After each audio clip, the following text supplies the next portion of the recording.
within English history, there are some really interesting female characters who refused to marry.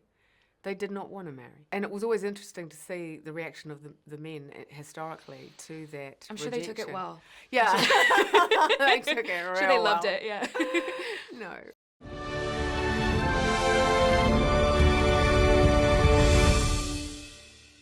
Hi, Middle Earthlings, and welcome to my humble home for the artists of the Tolkien sphere, aka the makers of Middle Earth. My name is María. I myself am a maker of many mediums, and today we have a very special bonus episode, an extended edition if you will, for a very special date. Because 6 months ago today, we got our first Lord of the Rings feature film in a decade, The War of the Rohirrim. And so I'm thrilled to now share some mini craft talks I had with some of the artists involved in the project. Also, you might have noticed that last month's Craft Talk featured Paris Paloma, who of course wrote the end credit song for Rohirrim. This month's Craft Talk will be the third and final part of this little Rohirrim retrospective 6 months in. The Craft Talk may or may not feature a little roundtable with both writers of the Rohirrim. So look forward to that. I actually just rewatched the movie because the Paris Craft Talk put the song in my head, and the song was stuck in my head constantly, and so that made me want to rewatch the movie, and so I rewatched the movie, and it's even lovelier on a second watch. So if you haven't seen it yet, it is available via DVD, on streaming, all that good stuff. So yeah, I hope y'all like this one. Please do let me know your thoughts. Do all the things, like, subscribe, leave a comment if it moves you. I would love to know what you guys think of this. And without further ado, I will see you in Arda. I was really excited to see a new kind of monarchical dynamic. You know, we've dealt with kings and succession in your previous films. Who's the rightful heir of Gondor? Who's the rightful heir of the Lonely Mountain? But with this one, we're dealing with like the politics of marriage and powerful families. How did you approach this dynastic family dynamic while balancing the tone of Middle-earth? What was interesting about coming to the culture of the Rohirrim was we wanted to distinguish it from exactly that, from the grand lineage of Gondor. Even though, of course, the line of Earl is established by Gondor, we still felt there was something interesting about going back to the Norse roots, to the Anglo-Saxon roots, and the notion that the kings of Rohan do not rule by divine right. They rule by consent. And that immediately gave the story not only a different flavour to what had come before, but also inherent conflict. Because Helm understands that you know, the succession, the line of Helm Hammerhand is not a given. In Halath, and that's I think why Kamiyama-san made him so magnificent, it feels very secure. He's an incredible warrior. And that was a very deliberate choice. So when Freka steps forward, and suggests this alliance and accuses Helm of being Gondor's lapdog. I adore Sean Dooley. He is so brilliant. But when that moment happens, it is a genuine threat to his power. And so what was interesting about that, and it's one of the reasons why we chose to tell the story through the eyes of Hèra, is this girl who's a bit of a tomboy, who's free, who's curious, who's, you know, adventurous already, is sitting there now in her dress and is thinking, wait, my life is about to change. You know, the understanding falls upon her that, oh, yeah, you know what, all of that is going to need to be set aside. I am going to have to become someone's wife, you know, whether it's Wolf or a Gondorian princeling. And again, that was a really interesting thing to suddenly think, wow. And it is what I love about her character in particular, is that her journey is not just to, I mean, what I would say is where do you end her? What is it that she earns? She's never going to earn a crown or a throne. What she earns is her freedom.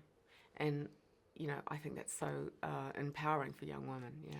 It was. Oh, great, yes. Loved it. Yeah. Especially, it's like, she gets to go off gallivanting Yeah, with she the goes. wizard. She rides That's into so the exciting. sunset, and I love that she says that crown was never meant for me.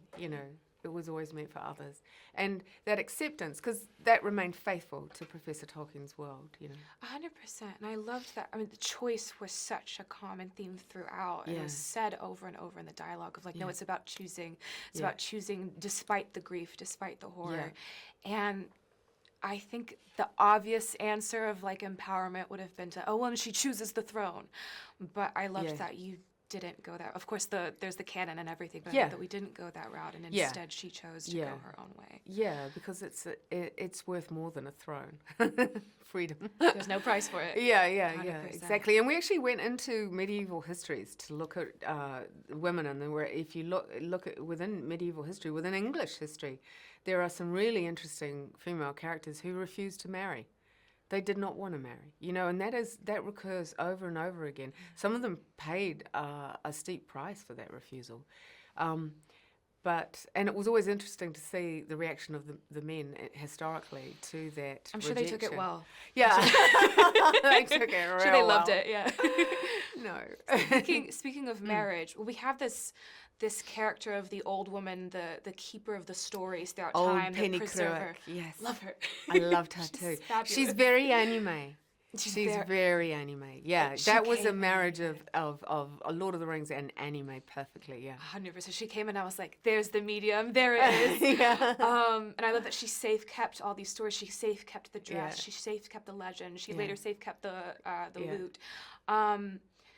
Can you talk to me about the choice to have Hèra so boldly reclaim the story with the bridal gown to become this living dream turned nightmare for a wolf? We call her the Bride of Death, and it was actually conceptually something that Kamiyama saw, which often great directors see, because she begins the story and she's being fought over whose bride is she going to be, and then she comes to understand that she's going to use Wolf's obsession. That moment when she realizes and says he will not stop.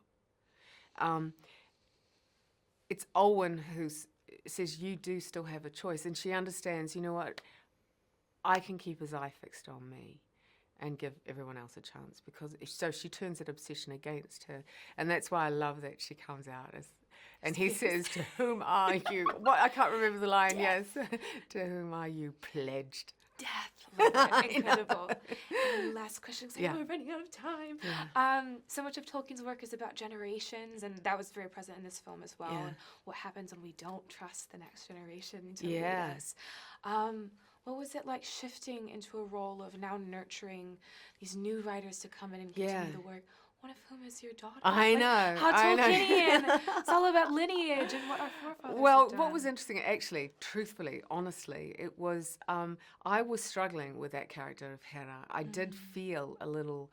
I wasn't as connected, and I was like, what's going wrong? What's going on? I don't know. She's not coming off the page yet. When we sort of threw out a lot of where we started and started again, they came back to me and said, "Are you sure you don't want to write the script?" And I just kind of had an instinct I was the wrong person. And they said, you mentioned early on that there were potentially 2 writers who could do it. Could you go to them? And I said, well, full disclosure, one of them's my daughter. And the reason why is because we needed people who understood the world of Tolkien, and they both had grown up on that. They could immediately fall into that world. They were writers in there. I mean, they've been through film school. They've written for, Disney and for Paramount and all that sort of stuff. I was terrified they were going to say no. I thought she was going to turn me down. But luckily she said yes. And it was the right choice, because actually bringing a young woman in to examine and think about that character of Hèra was the right thing to do. I'm sure it's been so lovely to be able to now share this continuation of the professor's work with your daughter. That's so magical. Yeah, it is. Yeah, she has the ear. You know, you've got I was just up in Oxford and I was talking at Merton College, and that was one of the questions they asked me. And I don't know, you need that ear for that language. And she's musical, so maybe that's where it comes from. But she's got it. You can hear it in the dialogue, yeah. It very much felt like a return to something familiar and old and timeless. Wonderful. It's really beautiful. Yay, thank you. I think that's my time. Okay. Thank you so It's so much. lovely to see you again. Congratulations, it was so beautiful. I've got 8 minutes, right? No, you've got 5. Let's lock in. Let's Okay. lock in. Let's talk about grief. Oh my God. Good morning. You both play characters that are so beautifully complex heroes that are just completely grief-stricken. I feel like when we play characters, they teach us something. What would you say that you have learned or that can be taught from your characters about making noble choices despite overwhelming grief? What a great question. That's a great question. I think it's sitting with the grief, not letting the grief overwhelm you, and not necessarily allowing the fear that comes along with the grief to dictate your choices and your actions. That vulnerability is a source of strength. Bars. I'd say that, yeah, the grief, look, we're actors, so the path is not always golden. And there are always going to be setbacks and rejections, and sometimes you're grieving a thing that didn't happen, or losses can be more severe. But with Fréaláf, what I found with this guy is that in spite of all these things, he still clings on to an optimism. Because he believes in himself, he believes in his decision, and he believes in what he believes in. And he clings on to those things, and of course, without giving too much away, there is a reward for all that optimism and staying true to oneself. And I found that very inspirational. And now we have the mantra, what would Fréaláf do? No, because he was such a breath of fresh air. Oh my God, Wolf was making me so mad. And I was like, my guy Fréaláf is holding it down. Another We kind of need gentleman. where are the Fréaláfs in the world? Yeah, they're rare. It's gonna be on Girls Hinge's profile. Are you like Fréaláf? I'm fine with that. Yeah. Absolutely. So talk to me, when you were reading the script, when you were approaching the characters, what points of the characters did you identify as like, oh, I can meet that, I can identify with that's already in me, and what did you find to be like, ooh, that's gonna be harder to dig for? That's great. These are great questions.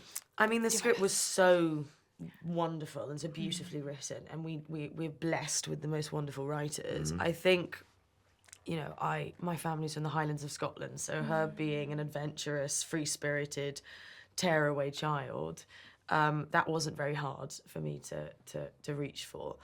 I think that her perseverance in the face of adversity and her, her soulfulness throughout it, that was something that I had to dig for a little bit more, because I think in the modern world we're quite used to having all of these sort of exterior things bashing us all the time. Yeah. And it can weigh you down. Indeed. And I think that that's what I then brought in. And I went, oh, actually, yes, in the modern world we have these things happening, and she has all these external forces sort of pounding on her in a very different way. But that was interesting and has changed, I think, in the way that I sometimes approach things, because it's more, I think I'm more patient. I was going to say patience is the big one for me. I would tend to be quite impatient, can be prone to being quite hot-headed when I don't get my way. It's usually inanimate objects that feel my way. Microwaves, door door handles. handles and things like that. Ugh. Blinds as well. Anyway, those things get my wrath. Whereas Fréaláf would never be like that. Fréaláf would never raise his voice. Never. You know what I mean? He'd be like, okay, didn't work out this time, but don't worry. The good things will come to those who wait, which is Guinness, by the way, which I didn't have last night. Are you trying to get sponsored? What's going on? That would be a dream. Guinness. That would be a dream. Can you imagine a lifetime supply? Thank you. Put that out there. Manifesting this for you. Yeah, please. Also, because I know we're coming at the end of the time, I asked you this in New York, so we have your answer. If you could ask the Tolkien professor himself, J.R.R. Tolkien, any one question, we got like a second. I can't remember my answer. I think I asked him if he was on drugs. Is that what you asked him? I think you were like, where are the inspirations of the characters? Yeah, I think. Who in your life? Absolutely. Yeah, why does he have such an affinity for like Nordic mythology. And like, you know how Do you know there is? all our heroes have like 3 syllables. Do you know why though? I can tell you the story after this. Oh, I know the really? answer Do you know to the that. answer? I do. I never knew the answer, so Gaia's going to tell me. I'm gonna tell you. I'll still ask him that question though too. I'll See link how a much little corroboration there is Yeah. between the two of it. Incredible. I think that is my time. Oh, lovely Thank to you see so you much. So again. lovely to see you. Lovely to Lovely meet to you. meet. It's around the corner from Are me. you just around the corner? I fully live here, yeah. hilarious. Hello, hi. Congratulations on the film. It was beautiful. Thank you so much. Really. I just spoke with Philippa, and she said that you had the vision of Hèra putting on the bride dress, and it came to you as an image. Do you frequently work like that, where you see the image first and work from there? そうですね。ヘラのウェディングドレスを着て戦うビジョンっていうのは、原作にも一番最初にこうウルフがこう求婚して、でもそれをヘルムが断ってっていうのがあるんですけど、原作に。でもその短い説明しかない中で、最終的に一番最初に物語のきっかけが実はヘルムがフレカをこう殺してしまったっていうのがことの始まりなんですけど、もともとはその娘の結婚を断ったっていうところが実はスタートなので、これは物語の最後もそれで締めるべきではないかと思ってですね。だとするとヘラはじゃあ私をこう彼にね花嫁として差し出す代わりにこうみんなを逃がしてくださいっていう形で彼女は自分のこう覚悟を表明するということでウェディングドレスを着て戦士となって戦うっていうのがこうすごく素敵なんじゃないかなと脚本を作ってる時に思いついたんです。どこかにその物語の中に必ずその必然となるねヒントって埋まってると思うんですね。なので僕の中ではその最初の一行がヒントになってそのイメージが出てきたんだと思います。That's amazing, thank you. Also, animals were so present in the film. Of course, the horses of the Rohirrim and the Watch in the Water and the eagles and everything. Anime is such a beautifully suited medium to depict nature and animals in a fantastical manner. How did you approach animals in this film, and what was your vision for nature and animals in this story? はい。アニメーションにすごく向いている部分とアニメーションがとても大変な部分があって、まず馬はアニメーターが描く中でも最も難しい表現の一つなんですね。足が4本あってでも規則正しく動かなければいけないっていうのがすごく実は難しくて、その馬が2000騎しかも人間を乗せて槍を持った人間を乗せて動くので、これはとても大変だったので絵で最初から描いていくのは大変なので、一旦ループモーションを作ればそれを調整しながら作れる 3D で馬に関しては一度表現してから作画をしました。で反対にウォッチャーみたいな完全に架空なクリーチャーの場合は、アニメーターはすごくそういうのが好きなクリーチャーを動かすのが好きな人がいるので見たこともない動きっていうのはアニメーターがすごく自由な表現として描いてくれてますね。あとはスノートロールとかもそうですね。アニメーターはそういうのを描くのはすごく好きなんですね。That's beautiful. Thank you so much. It's lovely to see you again. Congratulations.